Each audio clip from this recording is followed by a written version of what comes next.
Chief might be sitting there. Okay. Where's Chief's staff? Oh.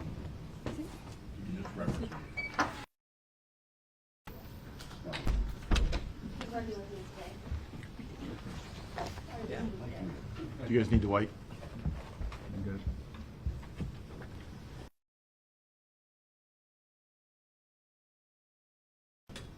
All good? Go ahead. Good afternoon, everybody. Thank you for being here. My name is Amy Cressy. I'm Chief Deputy Prosecutor here in St. Joseph County. With me today is the elected prosecutor, Ken Cotter, Chief Deputy Prosecutor Michelle Gobieski, who heads up our Violent Crimes Division, and Captain Andrew Hines from the South Bend Police Department Detective Bureau. Today, the St. Joseph County Prosecutor's Office filed criminal charges against Jalil Aaron Wills, 21 years old, of South Bend, and Nicholas Jordan Fairchild, 23 years old, of South Bend, for their roles in the June 7th, 2025 shootings. According to the investigation, Kristina was in the 500 block of Wagner Street here in South Bend, which is near the Southeast Park, and just beyond Southeast Park is the YWCA. She was out there with many other people and her 5-year-old son. Shots were fired. Kristina was struck in the head, and she died at the scene. No one else was injured. Kristina was 37 years old. Officers from the South Bend Police Department Patrol Division and the Detective Bureau worked quickly. They responded to the scene. They started conducting witness interviews and gathering information. And they were able to develop a suspect vehicle which had fled from the scene just after the shooting. That vehicle description was turned over to the South Bend Police Department Real-Time Crime Center. Now, if you're unfamiliar, the Real-Time Crime Center of technological resources department is using to solve crimes that would otherwise be unsolvable. Just one aspect of the Real-Time Crime Center is an amazing alliance between the community and the police department, utilizing those surveillance cameras that we see throughout the community. Local businesses are allowing the South Bend Police Department access to their video feeds so that they can monitor them and have access to that video. Residents of the city are signing up with the police department to allow the police to have access to their door camera surveillance video footage. This network is helping the police respond to active cases faster, allowing them to identify suspects faster, and to collect vital evidence faster in cases where the days, the hours, the minutes, and even the seconds count the most. In this case, Kristina's case, the Real-Time Crime Center was given the description of that vehicle, and using its resources, that suspect vehicle at the University Park Mall in Mishawaka just prior to the shooting. Video footage showed Jalil Wills and Nicholas Fairchild at the mall at the same time as the vehicle, and even showed that Wills was wearing clothing that was consistent with the eyewitness testimony or eyewitness descriptions from the crime scene. Vehicle leave the University Park Mall parking lot and head towards Wagner Street. Detectives didn't stop there. They obtained a search warrant for Will's Instagram account. In that information from Instagram, they found voice notes sent from one Instagram user, Mr. Wills, to another. In that voice note, Wills admits to firing what he refers to as a 19 Gen 5 handgun, and that he hit a woman in the head. He also said that he was trying to get rid of that handgun because it was dirty and it was buried in a backyard. Didn't stop there. They kept working. They got a search warrant for a resident that is associated with Nicholas Fairchild. In the backyard, they found a hole and a shovel. No handgun was found at that time, but the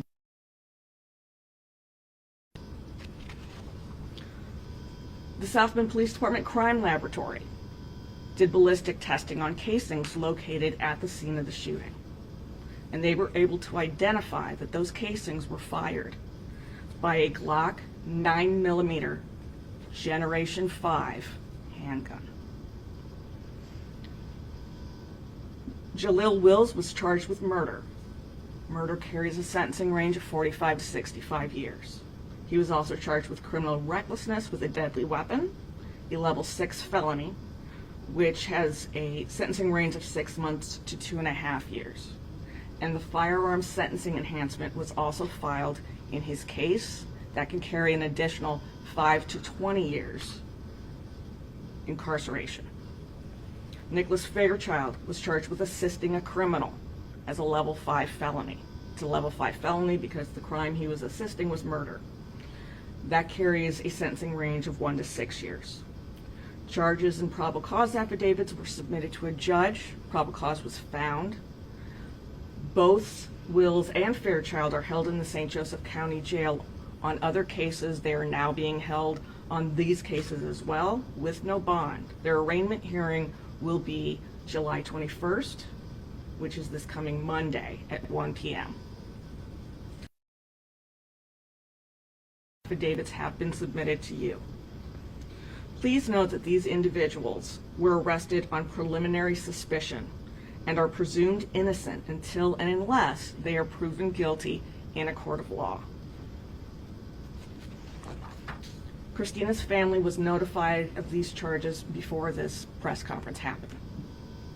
They are asking you to respect their privacy at this time, but they really wanted to convey their gratitude to the South Bend Police Department and the entire community for coming together for Kristina. The St. Joseph Prosecutor's Office also wants to thank the YWCA. There's no link between the YWCA and this crime, but they're a community leader, and they did what community leaders do. They came together to give the police department at the time of the investigation. We'd also like to thank the Casey Center for all of the compassion that they showed Kristina's son during his interview there. I know that in this case, the officers, the detectives, everyone who's been involved in this investigation have taken that little boy into their hearts, and his trauma is something that it's generally moving to everyone in law enforcement. And that's why they wanted to be there for him and work with the community to get these charges filed for Kristina. We also can't thank enough the South Bend Police Department with a deep appreciation for everything they've done. From uniform patrol to the Detective Bureau to the crime lab to the real-time crime center. We're so grateful to everyone who has worked so hard on this case, but particularly to the community members who've joined that network with the Real-Time Crime Center. Justice takes teamwork, and everybody in this community has to be a part of that team. The business owners, the residents who have become a part of that network are standing up in this community and saying no to violence and no to crime. They're making a very real difference in very real cases. And in Kristina's case, you can see that. They made a difference. I encourage anyone in the community who has video surveillance capabilities, please contact the South Bend Police Department. Become a part of this team, because the folks who are on that team stood up.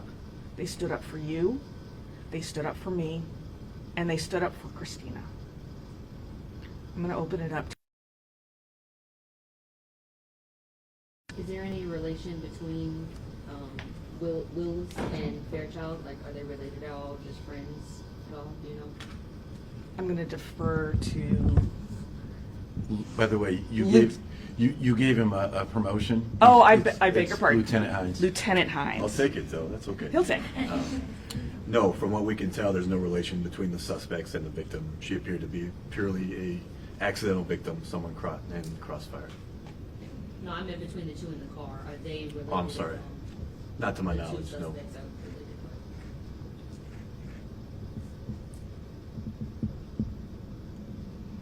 Jordan Plover, ABC 57.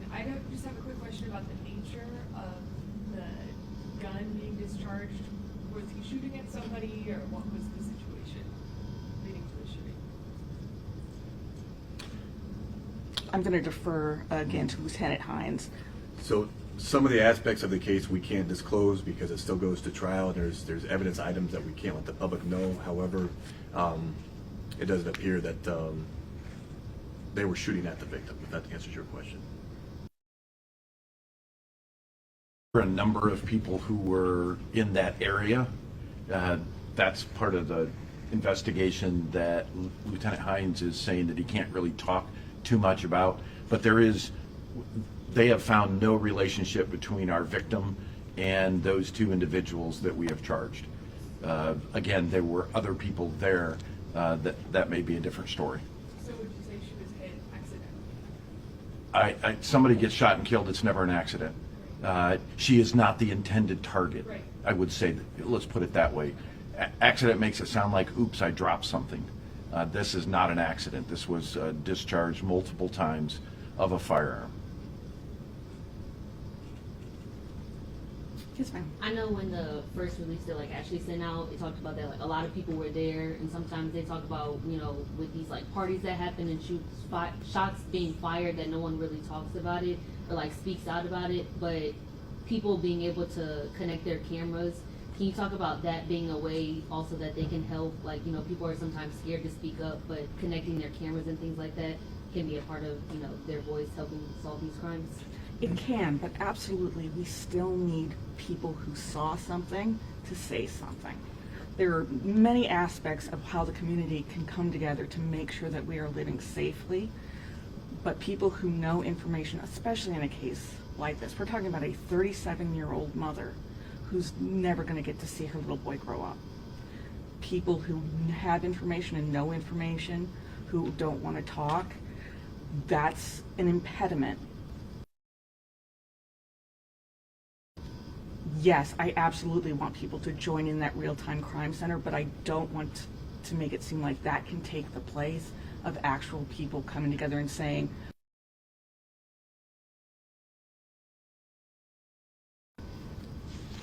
I also want to make sure that folks aren't thinking, oh, she was associated with something that you have seen on the news where hundreds of people are coming there and there's beer drinking, and this was a family who was at a park with their child. There were other kids who were at that park with their children. This was not one of those, nighttime, 2 o'clock in the morning parties. If you were referencing those instances, those neighbors, if they have Ring cameras, you guys are able to connect to that? I'm going to now defer. Register the cameras. And it's an easy access through email to the person who's registered the cameras. So the real-time crime center cannot access Ring cameras at homes. Lieutenant, you want to talk a little bit about that? So the benefit of the real-time crime center is we have some businesses that integrate their cameras into where we do have access, but we also have private citizens who can register their cameras so that if we have an incident in a particular neighborhood, we know, hey, this person has a camera, this person has a camera, and we can knock on their door and say, hey, we had an incident, would you be willing to share your camera footage with us on a voluntary basis? One other thing I wanted to touch on, I get the fact that some people are reticent to speak with the police about what they saw, And I get that, but we do have avenues like our Crime Stoppers, where you can call in an anonymous tip and say, give the information that you saw and have no further access to the case, but that can still give us investigative leads that we can take and utilize and to help solve that case. But you have to realize that when an incident happened, the police aren't there, the detectives aren't there, we come after the fact, but the people that were there, that saw something, they can be invaluable to us. So we would solicit those reports from them. I just want to confirm that at the time Jalil Wills was identified as a suspect, he was already in jail for an incident that happened after the June 2nd shooting? I will defer to Ms. Gobieski. Actually, that's something that we can talk about. We can't talk about his prior criminal history here, though. That is true. But was he in, are you asking? He was already in jail by the time you identified him as a suspect. By the time we filed charges, which was today, he is currently in jail on unrelated charges. Okay. So there was no police arrest in relation to this because he was already in jail at the time? That is correct. Yes, his warrant is, I think, probably right now being read to him. Okay. And then as far as Nicholas Fairchild, was he already in jail as well, or was there a police arrest for him for these charges? Same thing. He was already in jail. Okay. And then Lieutenant Hines, when was this investigation completed? Well, it's not completed. It's always Okay. ongoing. But as Mr. Cotter said, we filed charges today. Mhm. But just because we filed charges doesn't mean that our investigation is completed. We're still continuing to follow leads and speak with people who maybe were reticent to talk to us before, but now that there are people in custody, they might be more forthcoming. So it continues. Okay. And you looked at the evidence, Instagram, the different search warrants. Can you guys shed some light on why it took over a month to file charges? How long have you, no, I'm not going to do that. Crimes take a long time to solve. They take even longer to get the evidence to be able to prove it. We've had, 4 discussions and meetings about, okay, what's the status of the investigation? There are leads, there are people who would pop up on possible suspects, and they would continue to investigate. We talk about that, and then, gee, they'd find out that person was not involved, and then go to the next one, and go to the next one. This is not like TV where a crime occurs and 55 minutes later, including commercials, the crime is solved, you go to trial, and then the person is sentenced. These things take time to do right, because the worst thing that would happen, in my opinion, would be for us to tell the family, hey, we found the person who killed your loved one. Oh, you know what, we're wrong. So when we bring it forward, we need to make sure we have our ducks in a row. They worked an incredible number of hours. When I say incredible number, I don't mean like 20 or 30. I mean probably hundreds of hours in tracking down everything that we could to be able to make sure that we do the best we can to get justice for her family. The search warrants that I mentioned earlier, those are just some of the search warrants, and each one of them requires time to develop probable cause so that we can get that issued. None of those happened, the minute after the shooting occurred. That came in the days and weeks following.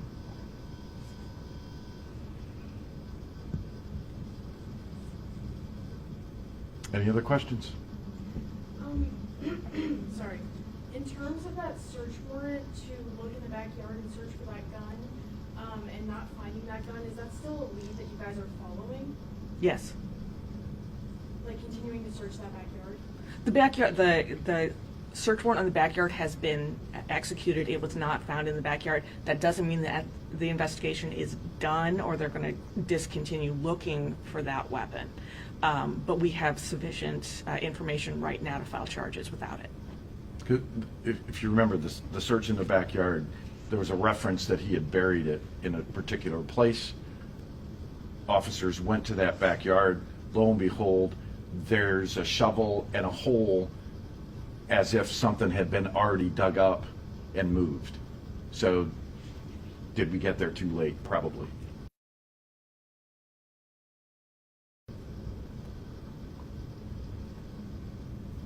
Any other questions? Thank you for coming. Thank you.